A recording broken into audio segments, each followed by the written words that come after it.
Alright. Welcome back to another episode of Usapang Musiko Season 2. Alright, so I'd like to apologize for not having an episode last week. We did a few things and I had to delay an episode because, it's Holy Week then. I need a little bit of rest or something. And so we're back on at it. It's like our 30th episode and I'd like to thank everyone for your continued support on this platform, on YouTube, and of course on Anchor for our podcasts. And today, I want to talk about how important it is that we are aware of what we're going through. No, we are. I'm not here to talk about how hard it is and just because no, or give you a bad idea that learning any instrument for that matter a bit later in your life is bad, because we've always said that it's never too late. But I'm making this episode for you guys to be aware if you are a little bit older, no, what challenges you might face and why it's a little bit more tricky than if you started really younger. And we will talk about those things in this episode today. All right. So, for me, in my experience, I taught children as young as 5 years old and adults as old as 80 years old. In my 10, 11 years of teaching violin and piano, I've taught numerous age groups. No? We're talking about kids to teens to uh, young adults to even the elderly. So, based on all these experiences, I think that as you grow older, the harder it is for you to really absorb things. So, I think it's a natural thing to happen. It's bound to happen. Why? Because learning a certain skill requires a lot of practice and time. And if you were not learning those skills at the time that you were supposed to be building it, it's going to be harder for you to grasp onto the required knowledge and skills that you need. So, of course, it will vary from person to person depending on where you've been or what experiences you might have. If you were ever musically inclined to other instruments for that matter, of course, all those things will factor out in how well you could adjust into learning a new instrument or learning the violin for our situation right here. Okay, so why? Why is it harder for adults or older people to get into uh, learning it? No? So based on my experience, uh, if I would put it into the number of sessions before they get into playing, no, it's like the average for me, for my younger students, will be around 2 to 3 sessions. Then we start playing. And for adults, we start playing at around 3 to 4 sessions before we really get into the main thing that I want to do. So why is that? It's because basically you already know things, you know. As you grow older, even if you're not musically inclined or doing other things, you're learning a lot of skills that you might think will be helpful in learning the musical instrument that you want. But in fact, it won't help you out because some of the movements that we do can only be found in the instrument that you're going to learn. No? Especially in bowed stringed instruments. No? When's the last time you ever did this? Held your hand up and like you're supposed to grab onto something but don't need to grab onto something, right? It goes away from the natural tendencies of a human person. No? When we see something, we grab onto it. We don't grab our violins, for example. We don't do that. We don't grab, or technically, we don't hold the bow. Technically, we're just putting our fingers on the bow so that we can guide the bow through the motions that needs to go on. But we technically don't hold it. But what is the first instinct that a person has when they see a stick? They want to hold it firmly in their hands, which is not the case for learning the violin. So, you see, there's a lot more unlearning that's gonna happen rather than learning from the beginning of what you, if you're starting out lessons. You have to unlearn a lot more than you have to learn.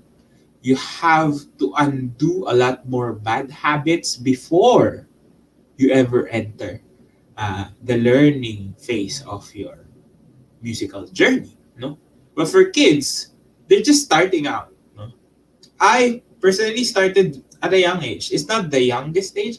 I started around 5, 6 years old.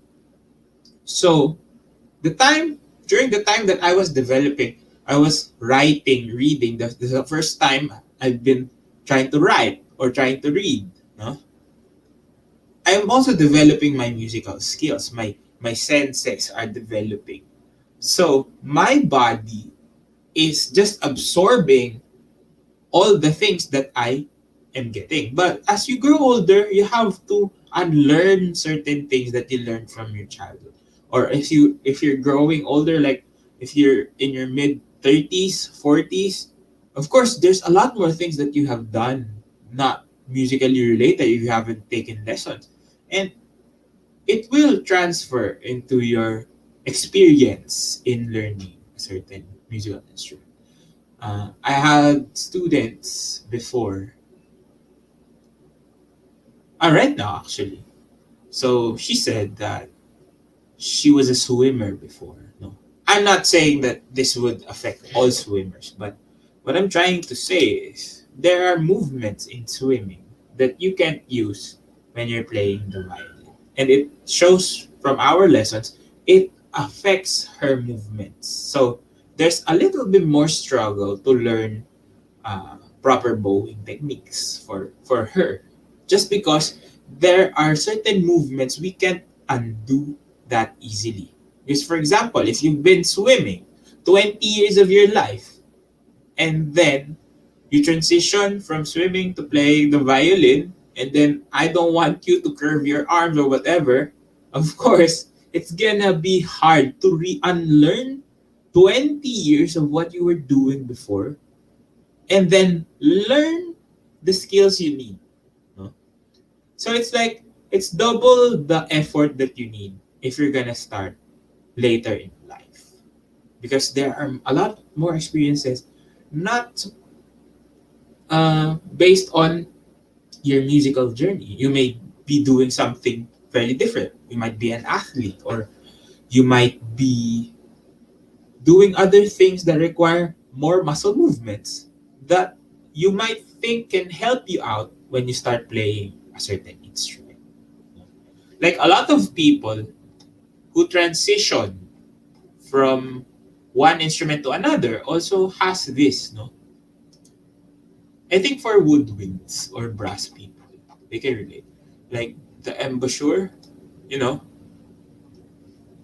the opening of their mouth. If they're playing a lot more instruments, it's hard to transition from one instrument to another and actually do the things you need to do. No? I mean, it's possible. There's a lot of multi-instrumentalists. But if you learn it a little bit later, because the principles technically are the same, but the applications will be different. So if you grow older and you're learning more things, your mind is not unlimited. No? We can't really get everything in. You can't really absorb everything and make sure that you know where to find it. No? Of course, there are things you keep short term, there are things you keep long term. And if you're just starting out a little bit later, of course, those long term memory that you have will always come out because it's something you got used to.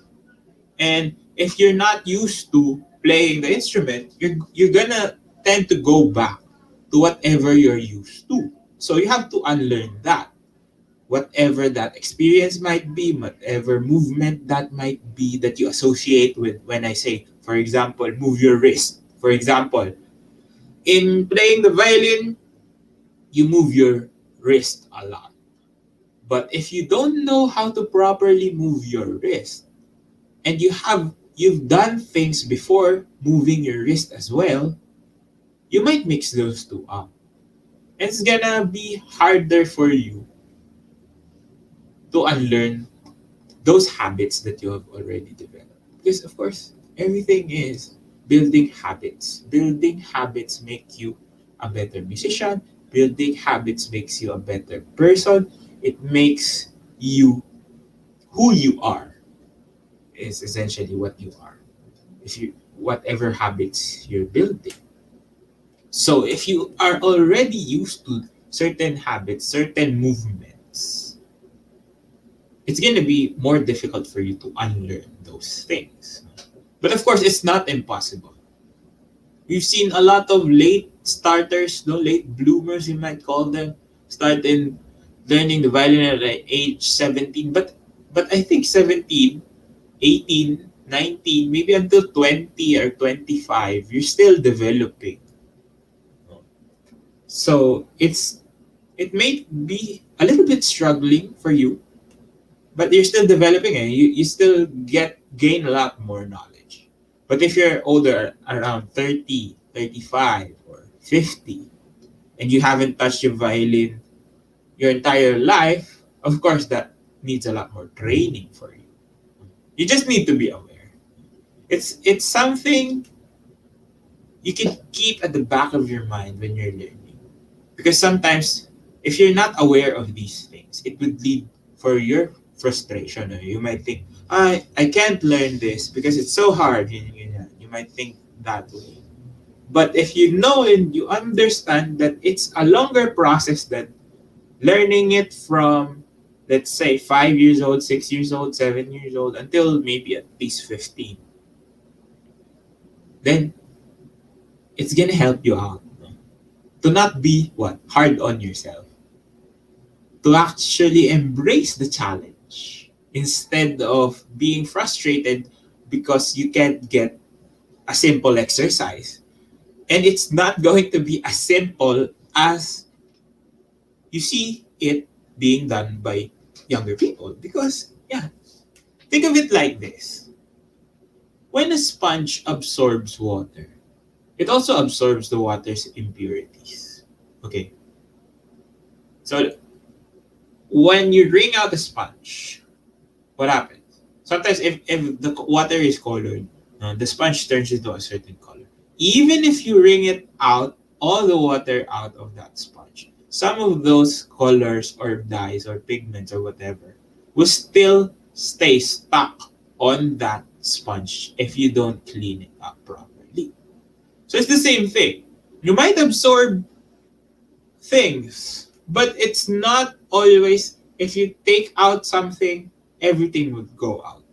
You have to put in the effort of cleaning it out. For me, I've experienced this when I was in college already. So I'm around 16, 17. My professor told me that I have to overhaul my whole technique. So it's not just for people who are not playing. It's also for people who might have different techniques as well. So I had to overhaul my techniques. Everything. So what did I do? I started with open strings for 6-7 months. And then that's the only time that I got a piece that I need to learn. So if you look at that, I'm already playing. I started playing when I was 6. When I turned 16, 17, they told me to reevaluate myself. Of course, it's hard.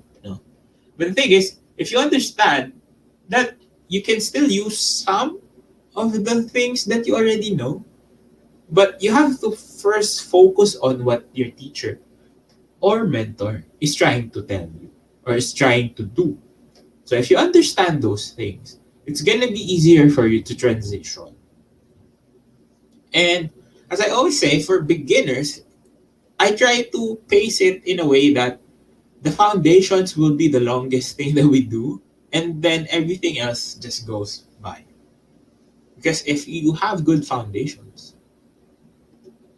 everything that you're gonna do with your instrument, whatever instrument that is, will be easier in the long run.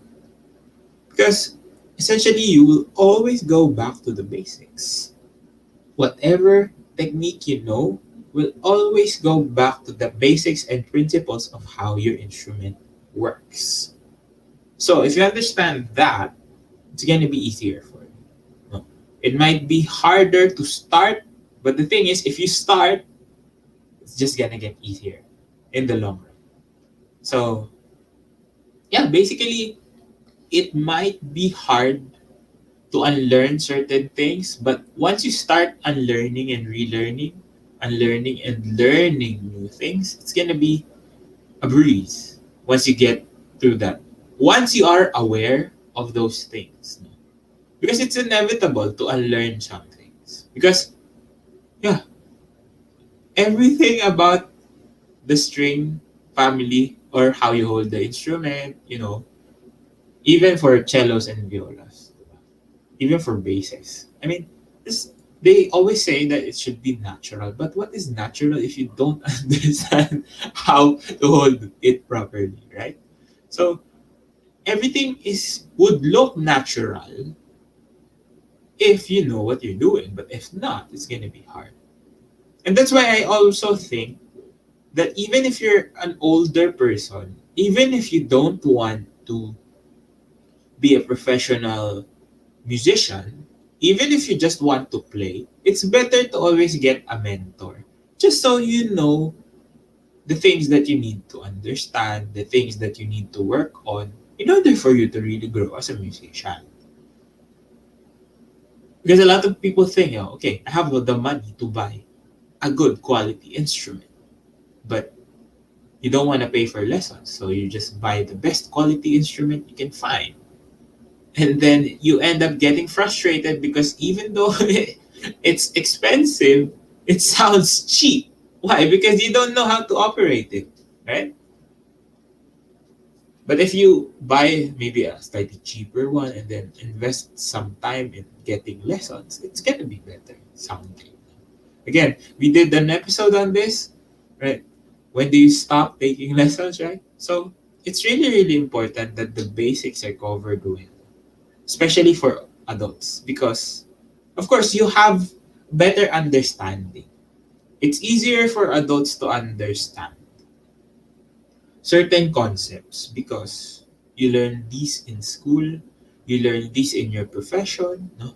That's why if my students know this, I always try to learn my students' background, especially the older ones, the adult ones. Why? Because maybe they're engineers, maybe they're nurses, maybe they're doctors, and we have concepts on all those different occupations that we can use, no? Because music is not purely art. There's a lot of science involved. There's a lot of uh, physics. No? You need to learn about your body. You need to be aware of your body movements or how certain joints work so that you don't injure yourself. So those kinds of things. It's a deep, deep dive into the application of the sciences that we know. And if you can connect to their minds from where they're coming from, for example, if they're doctors, you can connect with them how your body moves. If you can let them understand what you mean when you say that you move your wrist side to side or don't move your elbows or whatever you need them to learn, it's gonna be easier. So aside from just unlearning things, it's just a simple application of what experiences you already know and applying it to whatever you are doing. Because it's really, really important to understand and to be aware of those types of things. So again, I'm not saying this to discourage older people to learn the instrument, whatever instrument you want. I'm saying this so that you are aware of the challenges or hurdles that you might face when you start learning an instrument, especially a bowed stringed instrument, because it's not the easiest, it's not the hardest, but it has a steep learning curve. And I hope you learned something from today's episode. Again, thank you for all the support. We're almost at 1,200 subscribers over on my YouTube channel. Thank you for always streaming my podcast on Anchor. And of course, check out my album Through My Glasses, available on all major music streaming platforms.